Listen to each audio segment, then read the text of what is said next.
here we go for another JoeGo review. The bow tie today is classic Lego space inspired, as I'm going to dive into an awesome celebration of everything Lego bricks as I review my first time attending BrickCon. That's right, I was at BrickCon 2024, which is the longest running Lego fan exhibition held every year in the Seattle area. It was a blast to attend. There were so many amazing builds. I can't wait to show you all the highlights of some of the builds I saw there. The convention is half exhibition of really cool Lego builds and then half Brick Bazaar, where you get to buy old sets, new sets, and everything in between.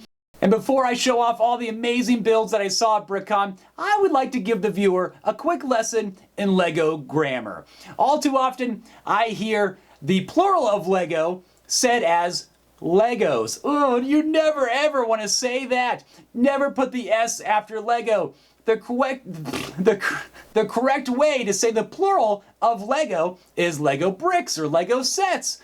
Never ever put the S after Lego. Think of it almost as an adjective. So you want to say Lego Masters, Lego bricks, Lego sets. Never ever do you want to say Legos. Oh, no, no. If you want to talk the Lego talk, this might be a good way to start, is by dropping Legos and make sure you say it the correct way, as in Lego bricks. Hopefully this has been very helpful, so you can kind of feel like a Lego master builder when you're in conversation with other folks. There you go. You can be as annoying as me and correct people in conversation when they use the wrong plural of Lego. All right, let's dive into the bricktacular builds that I saw at BrickCon. There were so many awesome Lego builders there, some great creators. I'm going to try to give them all credit and show their names next to their builds. Hopefully I got everybody, but there might be some that I missed because there were so many builds. But forgive me if I didn't get your name up there. Now let's get into all the different builds that I saw. I'm going to start with some of my favorites, of course, were Disney inspired. The Pirates of the Caribbean from Disneyland, the actual ride with working water. The boats float in the water. I tried my best to get the footage in there. You can actually see through the water to see the lower level. And it was really tough to get my camera in there, but I can just assure you this thing was incredible. It works. It's the whole layout of the ride. So cool. Some great builders to meet there as well. There's art builds there. One of my favorite pieces of art was Kermit from Christmas Carol. Again, another Disney-inspired build that I love. And there was a Snow White build where they had the Snow White cottage that is actually a set. But underneath, they made a working mine and actually had the mine cars motorized as well. So many builds that go into the category of like, I can't believe this is made out of Lego bricks. One was the huge Duffman portrait, and also the Game of Thrones throne. When you look at it, you're like, is that made out of Lego bricks? And then you have to get in tighter, and then your mind is blown. It is all Lego bricks in there. Another build that fits into the category of I can't believe this is made out of Lego bricks was the Lego R2-D2 that was rolling around the convention floor.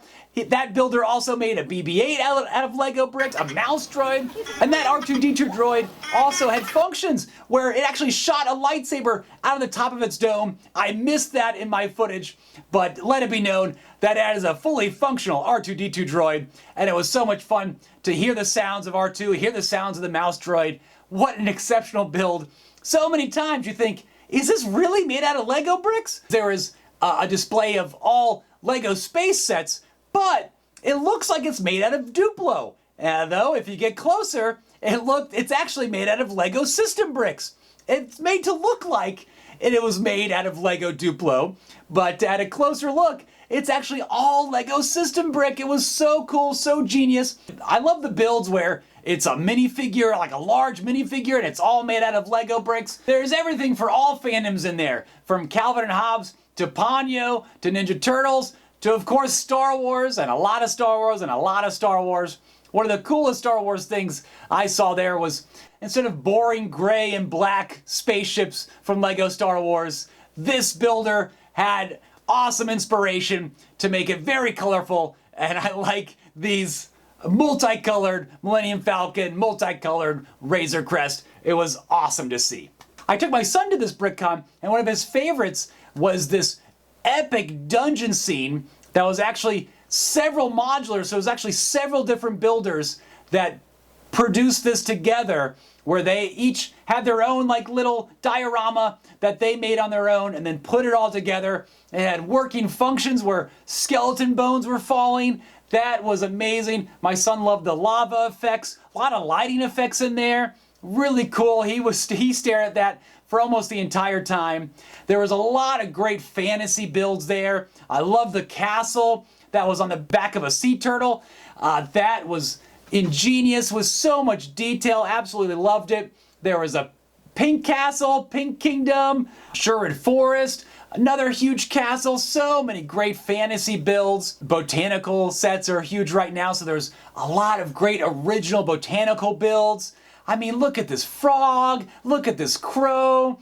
And one of the wildest things to see was a ball contraption set. Now this was 44 different modulars all put together. This thing was 72 feet long. It takes one ball about 14 minutes to go through the whole thing. It was awesome to see. You got to go all the way around as you follow the ball through all the different ball contraptions.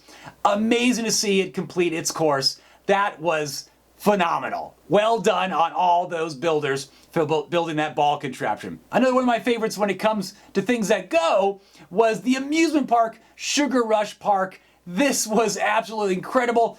Everything worked in there. They had a working roller coaster, working rides. I can't show you enough of how cool that Sugar Rush Park was. And to see that roller coaster go up that big climb hill, then go down, that was so amazing. And then they also made a little shooting gallery for the kids. So there was actually something that they could touch and play with, because they can't, unfortunately, go to Sugar Rush Park, but they could enjoy the fun by taking part in this shooting gallery. So many awesome builds. Okay, let's think, what else was there? Oh, there was a Dracula's Castle. That was a really cool build as well. Dracula's Castle looked so cool. And then a fun juxtaposition to that was Barbie's house. You had Barbie's house there as well, all made out of Lego bricks. Of course, it's all made out of Lego bricks, but it was just so cool to see Barbie in Lego form. I don't think you're ever going to see that. You can only see it here at these fan conventions. That was so cool. I'm trying to think if there was anything else. There was so much. Again, I tried to capture it all, and it's impossible. You have to go. So there you go. Is it a JoeGo or a no-go? It's absolutely a JoeGo. This is held every September in the Seattle area. If you're a huge Lego fan, you must come to the longest running Lego fan exhibition. It is BrickCon. I will hopefully see you there at BrickCon 2025. I hope you enjoyed what little I showed you from this vast, vast collection of all things Lego fandom. This was such a fun event, and I hope you can attend. And that's all for now. Thanks so much for watching. Be sure to like and subscribe. We'll see you next time. Bye-bye.